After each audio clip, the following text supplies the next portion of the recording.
ನನ್ನ ಹೆಸರು ಸುಶೀಲಾ ಅಂತ. ನಾನು 77 ವರ್ಷ ನನಗೀಗ. ಈಗ ಇತ್ತೀಚೆಗೆ 2-3 ವರ್ಷದಿಂದ ನಮ್ಮ ಮಂಡಿ ನೋವು ಶುರುವಾಯಿತು. ಒಂಚೂರು ಎಣ್ಣೆ ಮಸಾಜ್ ಅಂತ ಹಾಗೆ ಮಾಡಿಕೊಂಡು ಅದನ್ನು ಇದು ಮಾಡ್ಕೊಳ್ತಾ ಇದ್ದೆ. ಆದರೆ ಬರ್ತಾ ಅದು ಜಾಸ್ತಿನೇ ಆಗಲಿ ಶುರುವಾಯಿತು. ಆಮೇಲೆ ನಮ್ಮ ಮಗ ನೀವು ಈ ಥರ ನೋವು ಅನುಭವಿಸ್ಕೊಂಡಿರೋದು, ಒಳ್ಳೊಳ್ಳೆ ಡಾಕ್ಟರ್ಸ್ ಇದ್ದಾರೆ, ಸ್ಪರ್ಶಲ್ಲಿ ಹೋಗೋಣ, ಒಳ್ಳೆ ಡಾಕ್ಟರ್ಸ್ ಎಲ್ಲ ಇದ್ದಾರೆ, ಇಲ್ಲಿ ಮಾಡಿಸ್ತೇನೆ ನಾನು ನಿಮಗೆ, ಯಾಕೆ ನೋವು ತಿಂದ್ಕೊಂಡಿರ್ತೀರಾ ಅಂತ ತುಂಬ ಬಲವಂತ ಮಾಡಿದ ಮೇಲೆ ನನಗೆ ಧೈರ್ಯ ಆಯಿತು.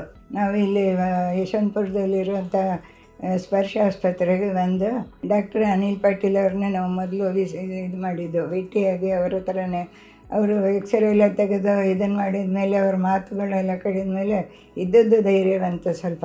ಅವರ ನೇತೃತ್ವದಲ್ಲೇ ನಮಗೆ ಮಾಡಿದರು ಆಪ್ರೇಷನ್ ಎಲ್ಲ.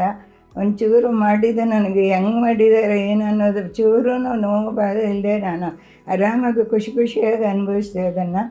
ಆಮೇಲೆ ಡಿಸ್ಚಾರ್ಜ್ ಆದಮೇಲೇನೋ ಅವ್ರ ಇದು ಎಲ್ಲ ಅಲ್ಲಿಯ ವಾತಾವರಣ, ಅಲ್ಲಿಯ ನರ್ಸ್ಗಳನ್ನು ನಾನು ನೋಡ್ಕೊಂಡಿರುವಂಥ ರೀತಿಗಳು, ಪ್ರೀತಿ ವಾತ್ಸಲ್ಯ ನಿಜವಾಗೂ ಹೃದಯ ಸ್ಪರ್ಶ ಹೆಸರಿಗೆ ತಕ್ಕಂತೆ ಹೃದಯ ಸ್ಪರ್ಶಿಯಾಗಿ ತುಂಬ ಖುಷಿಯನ್ನು ಸಂತೋಷವನ್ನು ಅನುಭವಿಸಿದೆ.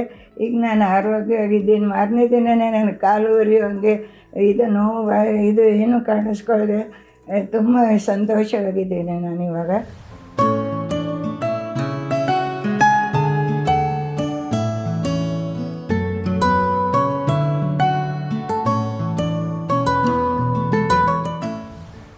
ನಾನು ವಿನಯ್ ಕುಮಾರ್ ಅಂತ, ವೈಸ್ ಪ್ರೆಸಿಡೆಂಟಾಗಿ ಟೊಯೋಟಾ ಬೋಷಕು ಕಂಪನಿಯಲ್ಲಿ ನಾನು ವರ್ಕ್ ಮಾಡ್ತಾಯಿದ್ದೀನಿ. ಅಮ್ಮ ಒಂದು 2-3 ಮಂತ್ಸಿಂದ ಕಾಲು ನೋವ್ತಾ ಇದೆ ಅಂತ ಅನ್ನೋದನ್ನು ಹೇಳ್ತಾಯಿದ್ರು. ನಡೆಯೋದಕ್ಕೂ ಸ್ವಲ್ಪ ಕಷ್ಟ ಆಗ್ತಾ ಇರೋದನ್ನು ಹೇಳ್ತಾಯಿದ್ರು. ನನಗೆ ಫಸ್ಟ್ ಜ್ಞಾಪಕ ಬಂದಿದ್ದೇನೆ ಸ್ಪರ್ಶ್ ಹಾಸ್ಪಿಟಲ್ ಯಶವಂತಪುರ.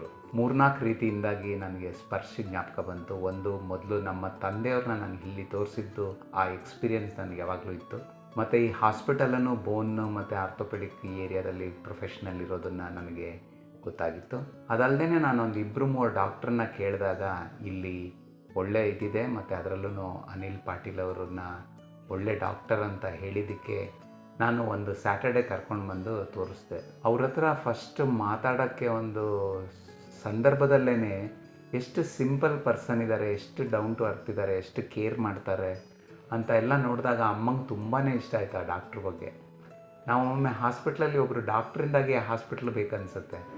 ಎಕ್ಸ್ರೇ ಆದಮೇಲೆ ಆ ಒಂದು ಟಚ್ ಆ್ಯಂಡ್ ಫೀಲಿಂದ ಕಾಲನ್ನ ಮುಟ್ಟೋದು, ಅದನ್ನು ಮೂಮೆಂಟ್ ಮಾಡೋದು, ಅದರಿಂದ ಏನು ಇಶ್ಯೂ ಇದೆ ಅಂತ ಅರ್ಥ ಮಾಡ್ಕೊಳ್ಳೋದು, ಆಮೇಲೆ ಅವ್ರಿಗೆ ಆಗ್ತಾಯಿರೋ ಪೇಯ್ನ್ಗೂ ಆ ಎಕ್ಸ್ರೇ ರಿಪೋರ್ಟ್ಗೂ ಮತ್ತು ಫಿಸಿಕಲ್ ಡಯಾಗ್ನೋಸಿಸ್ಗೂ 3ಕ್ಕೂ ಲಿಂಕ್ ಮಾಡಿ ಅವ್ರ ಎಕ್ಸ್ಪ್ಲನೇಷನ್ ಮಾಡಿದ್ದು, ಮತ್ತು ಎಷ್ಟು ಕಾನ್ಫಿಡೆನ್ಸ್ ಬಿಲ್ಡ್ ಮಾಡಿದ್ದು, ಅದನ್ನೆಲ್ಲ ನೋಡಿದಾಗ ಅಮ್ಮ ಹೇಳಿದ್ರು, ಇಲ್ಲ ನಾನು ಮಾಡಿಸ್ಕೊಳ್ತೀನಿ, ಆದಷ್ಟು ಬೇಗ ಮಾಡಿಸ್ಕೊಳ್ತೀನಿ ಅಂತ ಹೇಳಿದ್ರು.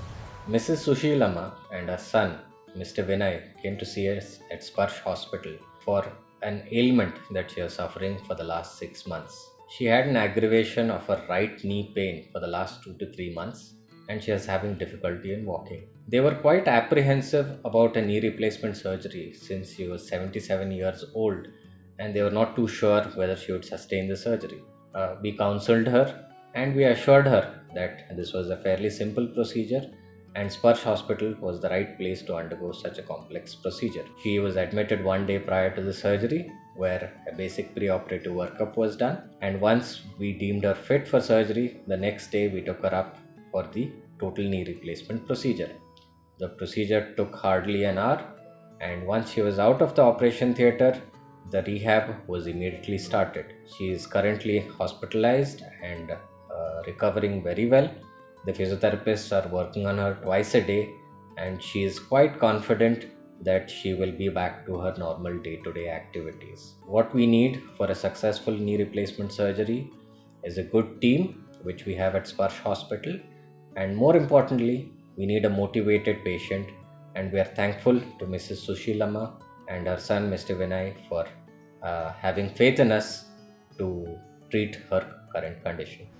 ಅವ್ರದ್ದು ಕಾನ್ಫಿಡೆನ್ಸು ಈಚ್ ಸ್ಟೇಜಸ್ಸಲ್ಲಿ ನೋಡಿದಾಗ I made a right choice to come to Sparsh ಅಂತ ನನಗೆ ಅನ್ನಿಸ್ತು. ನಿಜವಾಗ್ಲೂ ಒಬ್ಬರು ಡಾಕ್ಟ್ರು ದುಡ್ಡು ನಾವೇನು ಖರ್ಚು ಮಾಡ್ತೀವಿ ಅಂತ ಅಲ್ಲ, ಒಂದು ಜೀವ ಪುನಃ ಸೃಷ್ಟಿ ಮಾಡೋದು ಕಾರ್ಯ ಮಾಡ್ತಾ ಇದ್ದಾರೆ ಅಂದರೆ ಆ ದೇವರ ಪ್ರತಿರೂಪನೇ. ಆ ಅನುಭವನ ನಾನು ಐ ಎಕ್ಸ್ಪೀರಿಯನ್ಸ್ಡ್ ಇಟ್. ಈ ಒಂದು ಸೇವೆ ಹಲವಾರು ಜನಗಳಿಗೆ ಈ ಸ್ಪರ್ಶ್ ಹಾಸ್ಪಿಟಲಿಂದ ಮತ್ತು ಡಾಕ್ಟರ್ ಅನಿಲ್ ಪಾಟೀಲ್ ಅವರಿಂದ ಸಿಕ್ಕು ಈ ಒಂದು ಫೈನಲ್ ಸ್ಟೇಜಸ್ಸಲ್ಲಿ ಏನು ಡಿಫಿಕಲ್ಟಿಗಳು ಬಂದು ಮೊಬಿಲಿಟಿಯಿಂದ ಕಷ್ಟಪಡುವಂಥದ್ದನ್ನು ಅವರು ಕ್ವಾಲಿಟಿ ಆಫ್ ಲೈಫನ್ನು ಪುನಃ ಎನ್ರಿಚ್ ಮಾಡಿಕೊಂಡು ಒಂದು ಹ್ಯಾಪಿ ಲೈಫನ್ನು ಲೀಡ್ ಮಾಡೋದಕ್ಕೆ ಸಹಕಾರ ಕೊಡ್ತಾ ಇರೋದು ಹಲವಾರು ಜನಕ್ಕೆ ತಲುಪಲಿ ಅಂತ ನಾನು ಬಯಸ್ತೀನಿ. ಧನ್ಯವಾದ. ನಮಸ್ಕಾರ.